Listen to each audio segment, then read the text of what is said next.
Bakary, avant de quitter, il y a une dernière question que Khadim voudrait te poser. Balaa ngaa jeexal. Bakary maa ngi lay nuyu.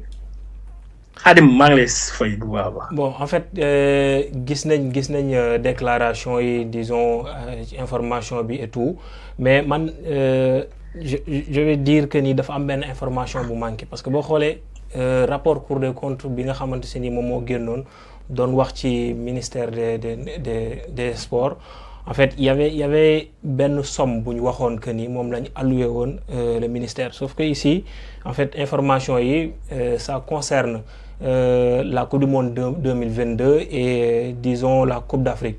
Mais est-ce que aujourd'hui comme des sports c'est la télé des exclusivités, est-ce que mën nga ñu wax en quelque sorte somme yooyu noonu yi nga xamante moom lañ alloué woon Fédération sénégalaise de football ci 2022 bi ak 2023 yi bu ñu ko doon estimer ñu ko doon xayma ci naka la toll. Et aujourd'hui dernière question. Oui. xam nga Xaadim wax naa ko si njëlbéen si sama njëlbéenu propos yi dama la ne. enquête bi dafa nekk en cours. Effectivement dsport.sn am na information mais am na information yoo xamante ni waroo doo ko mën a publier parce que boo ko publier tu seras en porte-à-faux avec la justice. Parce que c'est un dossier pendant.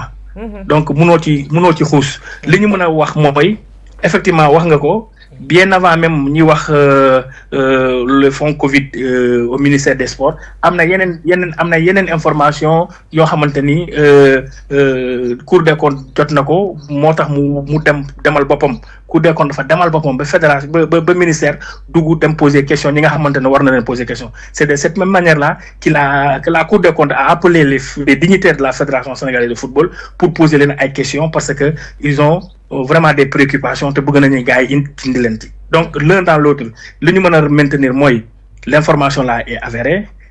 D'ailleurs j'ai vu dans certains groupes de presse les fédéraux qui disaient que c'est normal que ñi laaj leen et tout. Donc là ils sont en train de comprendre que c'est aujourd'hui qu'ils comprennent que c'est normal que ñi poser leen ay questions par rapport à loolu parce que depuis 2002 je l'ai même dit, nous l'avons Desport l'a même dit dans l'article au départ en 2002. bu ñu jógee Coupe du Monde la Cour des comptes duggoon Fédération sénégalaise de football donc 2 décennies après pratiquement la duggaat yi donc dañuy xaar les résultats des enquêtes mais ñun à notre niveau on ne peut pas vous dire avec exactitude lan la ñuy reprocher exactement la fédération ak yan montant la mais ce qui est sûr et clair c'est que de la Coupe du Monde 2022 ak Coupe d'Afrique 2023 font partie entre autres des informations yu gars yi bëgg indi ay leeral. Merci Bakary.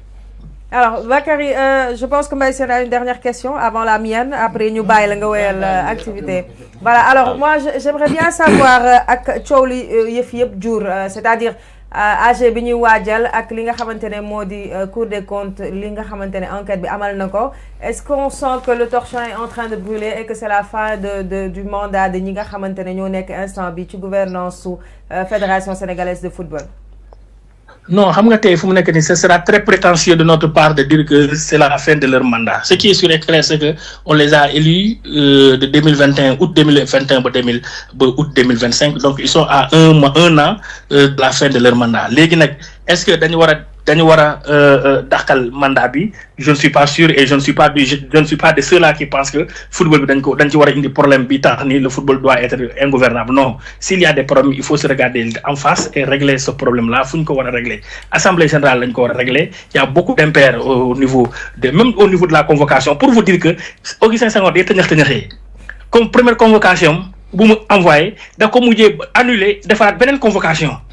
C'est pour vous dire qu'il ne maîtrise même pas mon son secrétaire général. Depuis Mathusalem, il est à la retraite. On ne sait pas quelles sont ses relations. S'ils ont des relations douteuses ou pas, on ne sait pas. Mais il faut que l'on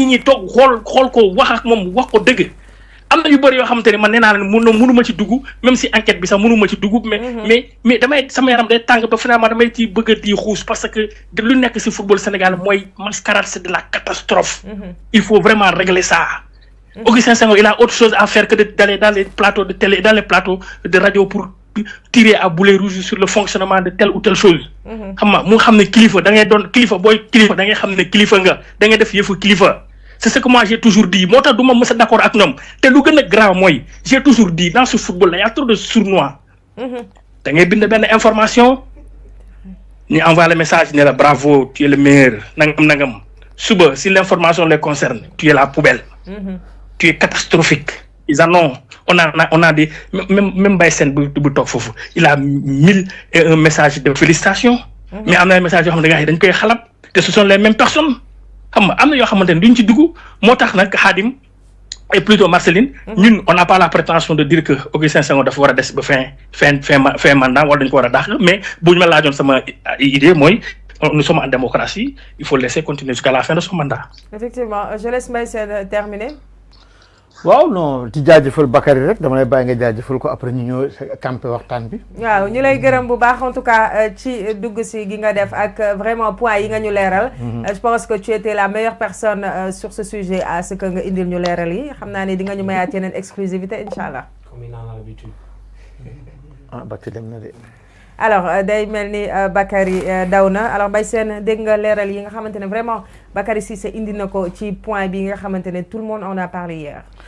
bon effectivement Marceline point bu am importance la Bakary relaté na ci léegi beaucoup de choses mais li may njëkk a def mooy damay féliciter le groupe dsports.sn. Pourquoi? Parce que information de taille bii ñu génne dafa am solo.